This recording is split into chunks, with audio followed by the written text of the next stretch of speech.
तब्बल 1000 उद्योजकांच्या उपस्थितीत कोकण चेंबर ऑफ कॉमर्सचा भव्य रौप्य महोत्सव आणि वर्धापन दिनाचा कार्यक्रम नुकताच मोठ्या उत्साहात पार पडला।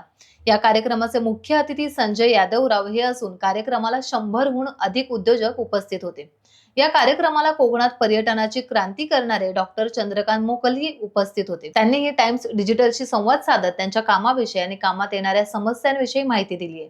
पाहूयात या व्हिडिओमध्ये। मी डॉक्टर चंद्रकांत जगन्नाथ मोकल, मी दापोलीला राहतो, जिल्हा रत्नागिरी, आणि मी शेतकरी आहे। व्यवसायाने डॉक्टर असलो तरी मी शेती करतो गेल्या 40 वर्ष। आणि याच्यामध्ये कोकणामध्ये जी पिकं चांगलं उत्पन्न देतात तीच पिकं माझ्या मोकल बागेमध्ये आहेत। आणि सांगायला मला आनंद वाटतो की आणि आठवण करून द्यावीशी वाटते की आपल्याकडे इंग्रज लोक जे भारतामध्ये आणि विशेषतः कोकणामध्ये आले, ते पहिले रेवदंडाला आणि दुसरे गोव्याला उतरले। तर त्यांचं येण्याचं कारण मुख्यतः मसाल्याची शेती पाहणे आणि मसाले खरेदी करणे हे होतं।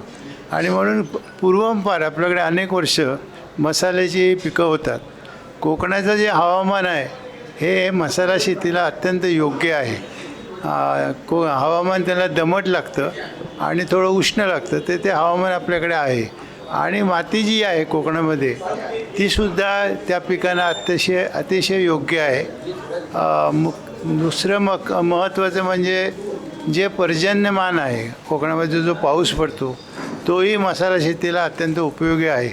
हे सगळे विषय लक्षात घेऊन मी गेले 25 वर्ष मसाला शेती करत आहे। मसाला शेतीमध्ये महत्त्वाचं पीक आणि सोपं पीक म्हणजे मिरी। मिरी ही कुठल्याही झाडावर, कुठल्याही प्रकारच्या, सुपारीवर, नारळावर, कुठल्याही झाडावर, सागावर, शिवणीवर हे आपल्याला त्याचा वेल चढवता येतो। अवघ्या 3ऱ्या वर्षापासून मिरीचं उत्पन्न मिळू लागतं आणि पुढे ते 25 वर्ष मिळतं। फारशी रोगराई येत नाही। मिरीचे जे हिरवे दाणे आहेत ते हिरवे दाणे आपण 1 मिनिटासाठी गरम पाण्यामध्ये बुडवून जर ते वाळवले तर ती मिरी काळीभोर होते। आणि काळीभोरच मिरी आणि तिखट मिरी लोकांना आवडते। आणि मिरीला जशी आपल्या देशामध्ये मागणी आहे तशी परदेशामध्ये सुद्धा मागणी आहे। आता मिरीचा भाव हा सुमारे 600 रुपये प्रति किलो आहे। त्याच्यापेक्षाही जास्त मिळू शकतो। दुसरं महत्त्वाचं म्हणजे मिरीचे घोस हे त्याचा एक वरचा दाणा पिकला की तो काढण्यायोग्य झाला असं आम्ही समजतो। आणि मिरी काढल्यानंतर या हिरव्या दाण्यांबरोबर सुद्धा काही पिकलेले दाणेसुद्धा असतात, ते हातावर चोळायचे म्हणजे वरची लाल साल निघून जाते आणि आत पांढरी मिरी शिल्लक राहते। ती 2-3 पाण्यामध्ये जर व्यवस्थित वाळवली तर ती पांढरी मिरी वेगळी नाही। आणि दुसरं महत्त्वाचं म्हणजे की मिरीचं जे रोप तयार करायचं असतं तर मिरीला जे फुटवे येतात ते फुटवे दोन गाठीवर तोडून एक गाठ जमिनीत आणि एक बाहेर ठेवल्यानंतर मिरीचं रोप तयार होतं। हे रोप तयार करायला 1 रुपयासुद्धा खर्च येत नाही।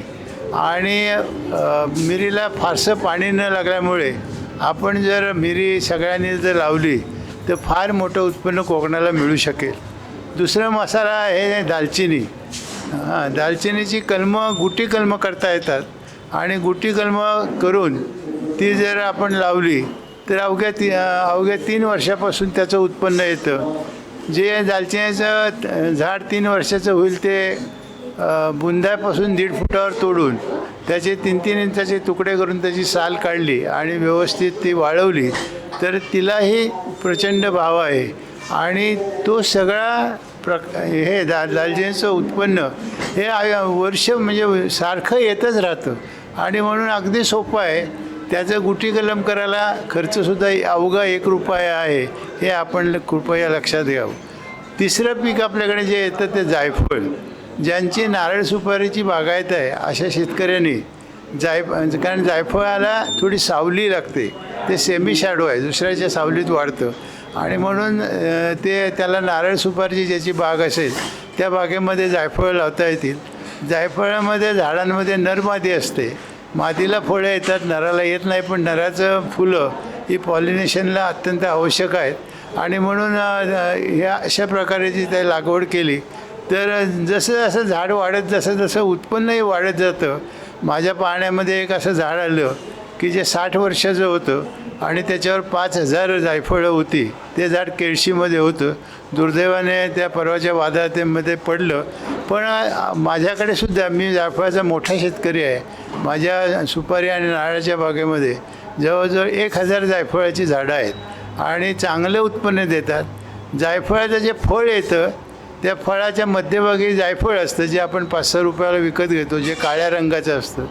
त्याच्यावरती जायपत्री चिकटलेली असते, ती 2,500 ते 3,000 रुपये किलो असते आणि त्याच्यावरती जे फळ आहे त्या फळाला काही लोक, ग्रामीण लोक वाट्या म्हणतात, पण जे फळ आहे त्या फळापासून आपल्याला मोरंबा आणि लोणचं करता येतं आणि म्हणून जायफळाची तिन्ही अंग ही कामाला येतात आणि खूप शेतकऱ्याला पैसे मिळवून देतात. चौथं पीक आहे ते तमालपत्र. तमालपत्र रानटी झाड आहे, जंगली झाड म्हटलं तरी चालेल. ही झाडं लावायची आणि दरवर्षी त्याची पानं तोडायची आणि जास्त वाळवायची नाही, हिरवटपणा त्याचा गेला नाही पाहिजे असं करून, तर त्यालाही सुद्धा भरपूर मार्केट आहे. अजून एक पीक आपल्याकडे येते मसाल्याचं, ते म्हणजे ऑल स्पायसेस. ते ऑल स्पायसेस म्हणजे त्याच्यामध्ये 4 मसाले एकत्र असतात, लवंग, मिरी, दालचिनी आणि जायफळ. आणि हे ब्राझीलमधनं आपल्याकडे आलेलं आहे इंडियामध्ये आणि ते पहिलं आलं कन्याकुमारीत आणि मग तिथून आपल्याकडे आलं. याच्या पानाचं सुद्धा तेल निघतं. एक पान आंबट वरणात टाकलं तर 10 माणसांचं आंबटवण तयार होतं आणि म्हणून ही सगळी मसाल्याची झाडं आहेत, ही प्रचंड पैसा देणारी आहेत. हे कृपया आपण लक्षात घ्यावं आणि त्याची लागवड करावी.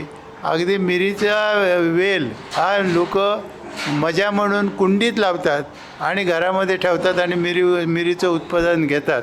म्हणजे असंही त्याच्यामध्ये कित्येक गोष्टी करता येतील. पण मला परत एकदा सांगायचं आहे की कोकणाचं हवामान, कोकणातलं पाणी, कोकणातला शेतकरी ही सगळी एवढी चांगली आहेत की हे सगळे जर मसाला उत्पादनामध्ये त्यांनी भाग घेतला तर त्यांना चांगलं उत्पन्न मिळेल आणि आपला कोकण विकसित होईल, एवढंच मला सांगायचं आहे.